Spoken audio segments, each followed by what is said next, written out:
आज की कहानी का नाम है लालच। एक शहर में एक आदमी रहता था। वह बहुत ही लालची था।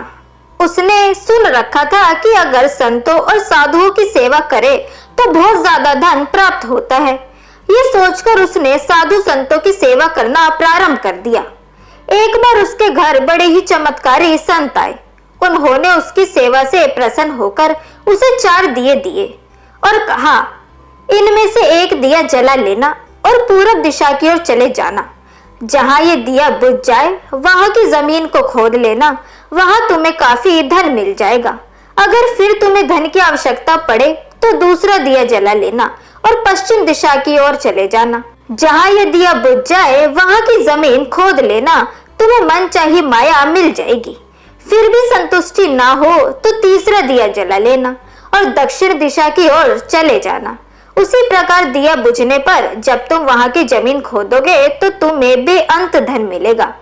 तब तुम्हारे पास केवल एक दिया बच जाएगा और एक ही दिशा रह जाएगी।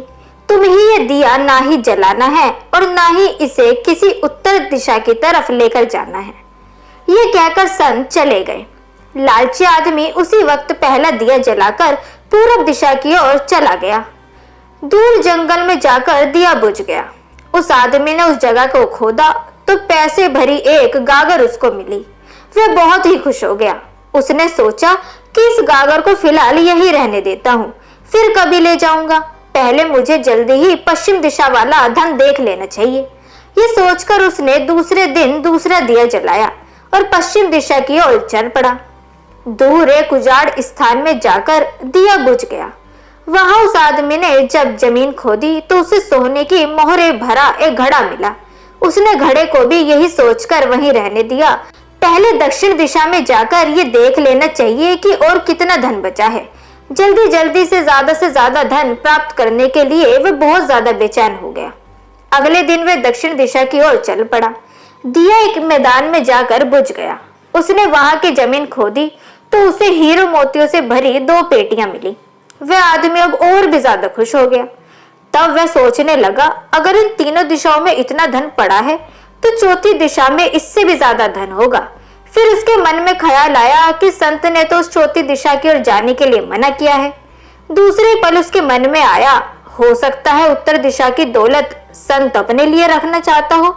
मुझे जल्दी से जल्दी जाकर उस पर कब्जा कर लेना चाहिए, कहीं वो संत आकर उसे ले न ले। ज्यादा से ज्यादा धन प्राप्त करने के लालच में उसने संत की कही गई बात को अनसुना कर दिया। अगले दिन उसने चौथा दिया जलाया और जल्दी जल्दी उत्तर दिशा की ओर चल पड़ा। दूर आगे एक महल के पास जाकर दिया बुझ गया। महल का दरवाजा बंद था। उसने दरवाजे को धकेला तो दरवाजा खुल गया। वह बहुत खुश हुआ। उसने मन ही मन में सोचा कि यह महल उसके लिए ही है।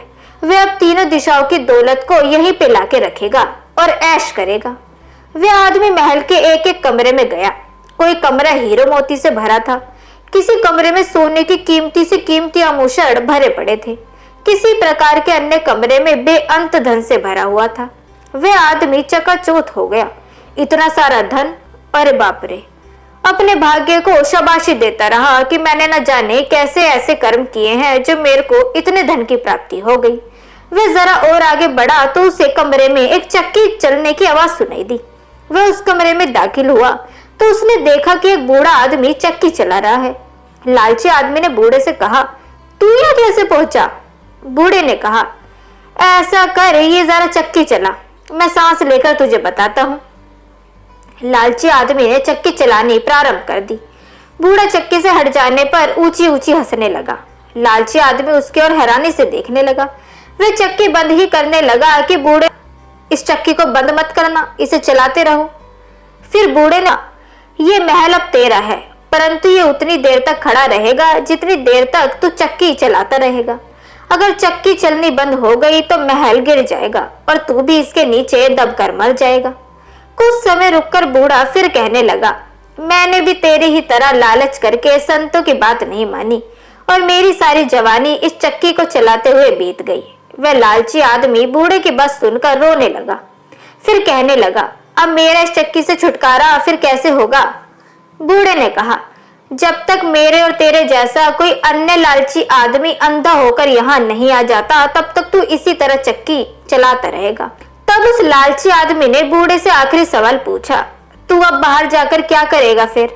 बूढ़े ने कहा, मैं सब लोगों से ऊंची ऊंची कहूंगा, लालच बुरी बला है। तो दोस्तों, कैसी लगी आपको आज की कहानी लालच? ये हमें कमेंट सेक्शन के थ्रू जरूर बताएं। वीडियो अगर आपको पसंद आई हो तो इसे लाइक जरूर करें, साथ ही इसे अपने दोस्तों के बीच भी शेयर करें। चैनल को सब्सक्राइब करना ना भूलें। मिलते हैं आपसे अगली वीडियो में, तब तक के लिए गुड बाय।